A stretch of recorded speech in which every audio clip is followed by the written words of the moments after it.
afternoon, Lisa. Good afternoon, Andrew. Are you alright? Yes, I'm fine. With your new hairdo? Yes, I had my hair cut. Shake it about for the viewers. There you go. Toss, toss, toss it. Yeah, I'm not doing any more than that. Come on. Okay. What have we just seen? We've just seen Some Mothers Do Have 'Em, Mm? Series 1, Episode 2 Episode 2, George's House. from the 22nd of February 1973. Which in the schedules was on at 8 o'clock, following on from Z-Car's Care by Bill Barron, which does exist as well. Okay. But yeah, we've had the box set for a while. Yes. But it was sealed, wasn't it? It was. It's one of those things where we got it from the store that I work at because we get a discount on it. Right, okay. And it was quite cheap to start with. Yeah. And I said, because I have a thing about Some Others Do Have 'Em, that it makes me very uncomfortable to watch. Right, okay. Because I can see that Frank is doing his very best. Yeah.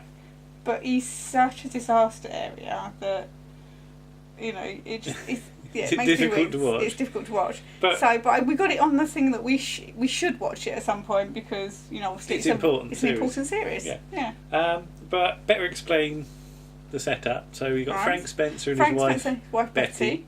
who are Michael Crawford And Michelle Detrice. Yes. And Frank is well-meaning but very accident-prone, Yes. isn't he? Yes. Yeah. He basically.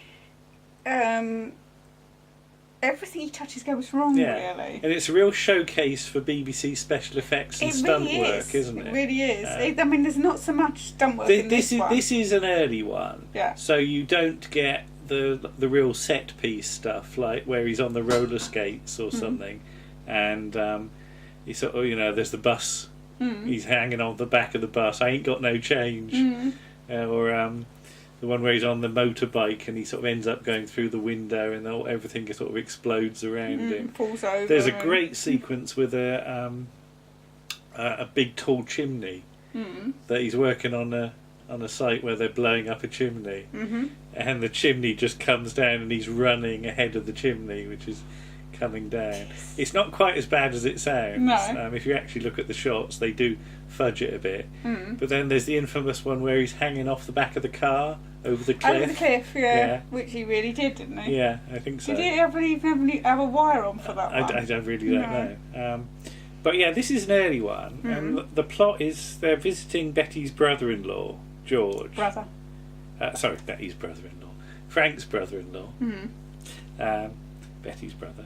Who's got a sort of real modern, up-to-date house with everything's electronic and sort of remote control. So every time you want to open a door, you sort of push it. You do the touch button. Because it's a bit like the Dalek City in Skaro, isn't it? That every door has got a circular thing that you wave your hand in front of, and the door slides open. Which, to be fair, would be a bit awkward if you were, especially the one in the bathroom, in the toilet. Which is where most of the action happens. Well, I was going to say, most of this centres around the toilet, which is a very small room, given that the door is... Because whenever Frank goes to have a pee, he bends over, the door sets opens. the door off. I think really the thing on the door should be next to the door. Yeah. So you can't really set it off. So you can't really blame Frank for that, because it's not very well designed. It's not very well designed. I get the feeling that the people that live in the house just sit down all the time. Yeah. They don't Stand. do it standing up.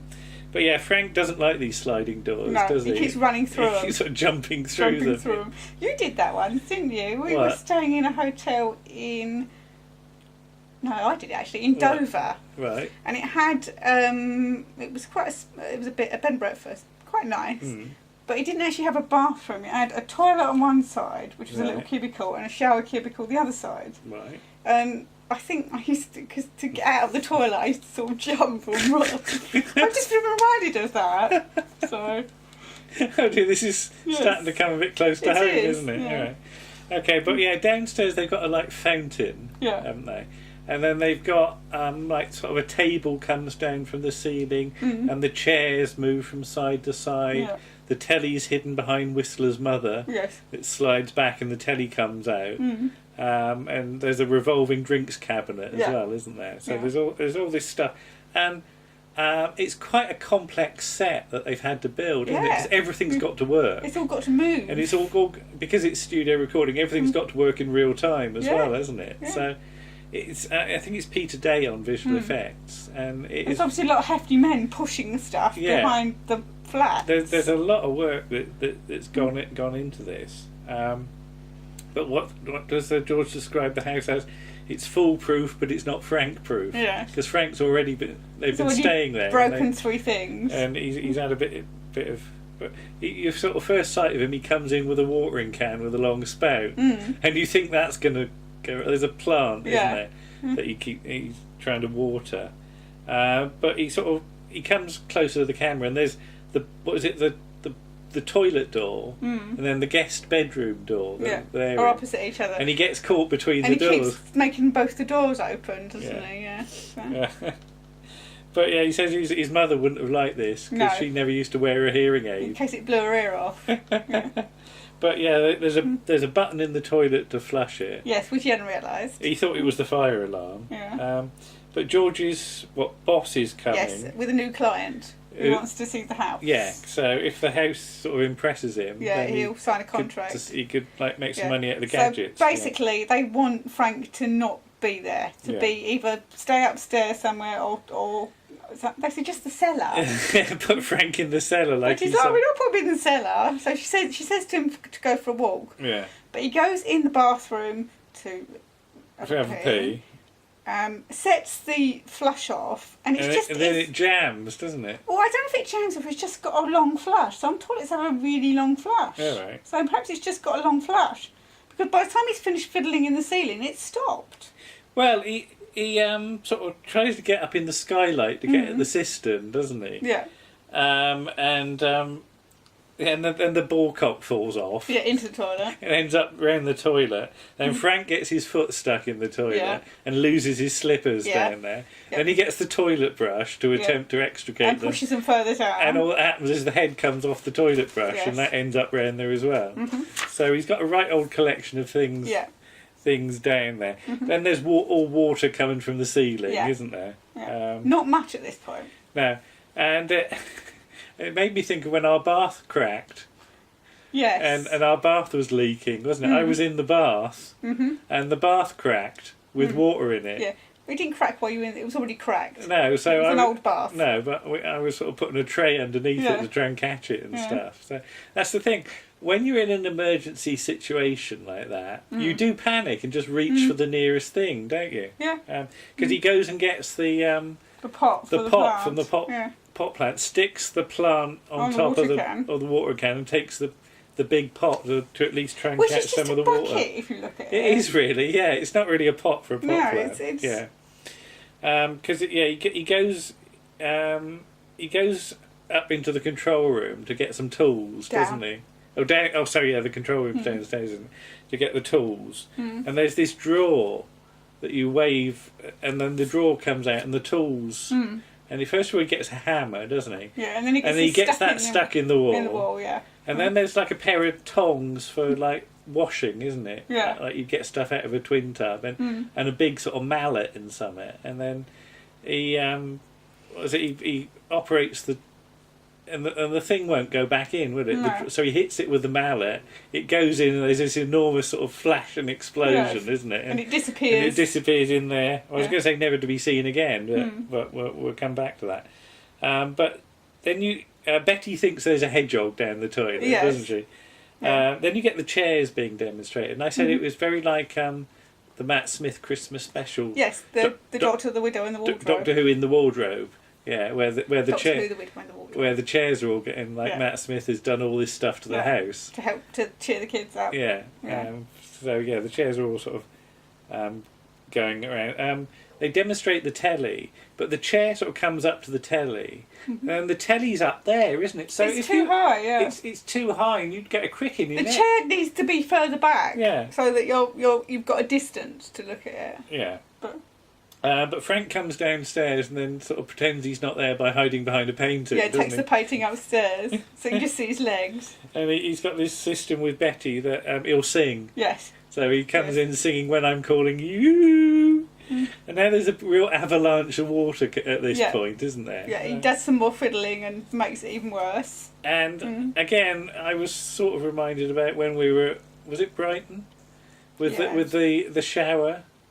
because what was it? The shower had 2 controls. You had to wasn't turn it through one. One, and then the one above. And then one above. And to turn it off, you had to turn that one off. Yeah, and that one. And then that one off. And somehow that didn't work, did it? We used the bath. Yeah, but we ended up with water continually coming out of the shower, and you had to send. We had to phone down to the. You had to send for the man, because I tried it and got wet, didn't I? Yeah, you tried it. And he got wet. Yeah. So, yeah. I don't have great luck with showers in hotels. Oh, what was the one on the Isle of Wight? That wasn't my fault. You drained all the water? The hot water, yeah. The tap wouldn't shut off. The tap wouldn't shut so off. I had to phone down to reception and the bloke came up and said, that wasn't my fault, the tap got stuck. Basically, if you see me in a hotel, don't expect hot water the next morning. Oh dear, but they think, downstairs they think it's raining out of one window, because it's all sort of coming out the window. At one point, Frank just empties the whole lot out of the... Yeah, soaks Betty's brother. Out of the thing. You can see his slippers down there, but... That's because he falls head first he gets his head down the toilet at one point. I can see my slippers. It is clean water, I would say, at this point. But then he goes and hides on the bed, doesn't he? Yeah. Because it's one of those bed goes up into the wall. Flippy-uppy that beds. were really popular in the 70s, but I don't think anybody ever had. There's one in Are You Being Served, isn't there? Because there's a standalone one, and then a later one when they're in the apartment. And various people end up going up in the bed, don't they? But yeah, what was it? Frank sort of appears and he goes, "I've wet the bed," because he's absolutely soaked at this point. Yes, he's drenched. He's in fact, he's so wet. His shirt's sort of. I don't know if it's ridden up. It looks like it's shrunk. Yeah, because you get to see a lot of his belly, don't you? Yeah, especially when he's upside down, because his shirt flips down and you can see Michael. But that's the thing, none of this is stuntmen. No, it's entirely him contorting himself. Because he does this thing, forward roll thing, doesn't he? Because he's on the bed and at one point he rolls out off of the bed into the toilet. But and he does he goes and does a forward roll. And I mean, I know he did Barnum later, but goodness me. It's remarkable. But by this point... there's all water gushing into the control room, isn't it, from upstairs? Yeah. So it's water and electrics. And don't mix. And they're trying to sort of stop it with mops and things. That's not going to do any good. There's a big wheel thing, isn't there, that he doesn't even know what that does, so he starts turning it. And that moves all the chairs. That moves all the chairs about. They've already pulled the table up and somebody's fallen over and fallen on the floor and the table comes down on But he says to Betty not to touch it because she'll electrocute herself. Yeah. And, all these sort of explosions start going off, and he ends up on the wall, doesn't he? It's like he's being electrocuted or something. Yeah, without being that... Yeah. That is the impression, but then doing it in a way that wouldn't show the actual... No. fact of it. But, I was going to say that the drawer does appear when the sort of boss comes in at one point, because he does... This is before that, because they operate the thing and all the tools sort of come out of the drawer where the drawer was as well. But then all this, there's bits where you can't see it because there's just so smoke much smoke everywhere. The picture is just almost entirely smoke in a few camera shots. Yeah. Because Betty actually physically carries Frank out of the room. I don't know whether you saw that. I did. Yeah. I don't know how much he weighed, but she really does love him. Yeah. I mean, she must love him to stay with him, for goodness sake. But then you get the outside shot of the house, and there's this huge jet of water coming out of the house, isn't it? Like a real proper fire brigade hose pipes being used or something. There's smoke coming out of other rooms. Was it the car drives off? And then the gates fall over. And then the gates, there's a huge great big flash, and the gates, which are presumably electric, they fall over and the car just and what's the line? Do you think they noticed? Yeah. But I don't think they'll be going back for another visit, frankly. But I'm just impressed at what they managed to pull off in the studio, because none of this, apart from the final shot of the establishing and the final shot, is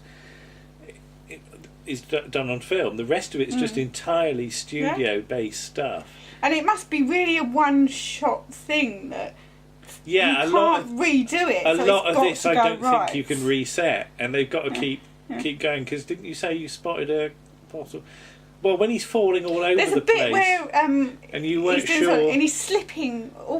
He keeps falling over. and you weren't And sure it how looks much of that was good. scripted. Yeah, it looks like it should be part of the script, but I think a lot of it is just the floor's wet and it's slidey. I mean, obviously he doesn't hurt himself, but it's quite silly because it's just him falling over the whole time. Yeah. I mean, we should watch some more From a about technical some point of view, it's yeah. very good. I can understand you being a bit uncomfortable with the character, but as we said, he means well. He does mean well. That's the thing. Yeah. He's just very unlucky. He is. Yeah, and that's a. But all the time. Yeah. All the time. I mean, yes, it just builds and builds from here. That the stunts become more and more ambitious, and the situations. Because didn't we see the one where he was doing the singing? He's got the microphone. And he's swinging the microphone Early around. one morning, just as the sun was rising, and that flashes because he hits the bottom of the microphone on the floor. Yeah. And for some reason, he seems to have like some backpack of like fireworks or something that start going off. Yeah. Or so. There's all these sparks coming out of the back of him, and it really is astonishing. Some of it. Yeah, to be honest, you would not get away with doing it these days. Yeah, a lot of this. You could not put your lead actor into that much They would just say no. trouble. You cannot do this. No. So this even with a stuntman, I don't think you would do it. Yeah. Because I think some of the roller skating one is probably. Is that all Michael Crawford or some of that? I don't know. I mean, a fair bit of it's him. Yeah. Because if you look at it, you can see it's him. Yeah. Because they shoot it so if it's him, you see it. Yeah. And I think a fair bit of it is, but some of this is just would be impossible to do now. People wouldn't countenance doing it. No. Because they did do a little thing with him a few years ago. Yeah, didn't for Was it Children in Need Children in Need or Comic Relief? Sports Relief, I think it was. Right, okay. A couple of years ago, around the time of not that long after the Olympics, because his daughter was Jessica. All right. Was a cyclist. Yeah. And it did involve him hanging onto the back of the bus again. I'm not quite sure how they got away with doing that because I mean he must be 70 odd now, Michael Crawford. Yeah, it was 2016 Sports Relief. He's on a journey by bicycle and roller skates to see his daughter take part in a race at the Olympic velodrome or something. Yeah. But you want to see any more at some point? Yeah, we'll see some more. Yeah, because Elizabeth Sladen's in one, isn't she? Oh, she's in the Greengrocers. Greengrocers. That's right. Yeah. I forget which one that is, but yeah. Yeah, well, that's the one where Betty goes in to have the baby, isn't it? Or she's in hospital for some reason because she asks about her. Possibly, I need to look through the list. But again, he ends up crashing. Does he end up crashing? No, he ends up taking an hospital orange. visit. Yeah. Yeah, he takes an orange, and they all fall off, don't they? God, Yeah. that must have been a one-take wonder as well. Yeah, but again, you look at the sort of the list of people here. What have we got? Cyril Shapps, Neil McCarthy, Liz Sladen, Bernard Hepton. Oh, yes. In the Psychiatrist. Yeah. George A. Cooper, Fulton Mackay. That's a great one. That's the RAF one. That's the old. There are no old pilots. No. That's where he's doing like sort of intelligence tests and things about. Okay. That is great. Now that one's when he's learning to fly. Old bold pilots. Yeah, that's later on. James Cossins, Christopher Timothy, Cyril Luckham, Peter Jeffrey. So really good. Really, Milton Johns. Oh yeah, Glyn Edwards, Gene Boat, Richard Wilson. So some great people in there. I'd certainly like to show you the Fulton Mackay one because anything with Fulton Mackay is great in my book. But there we go. Okay, thank you everyone. We'll go off and not have too many accidents, I hope. No. Okay. Okay. Bye-bye. Bye.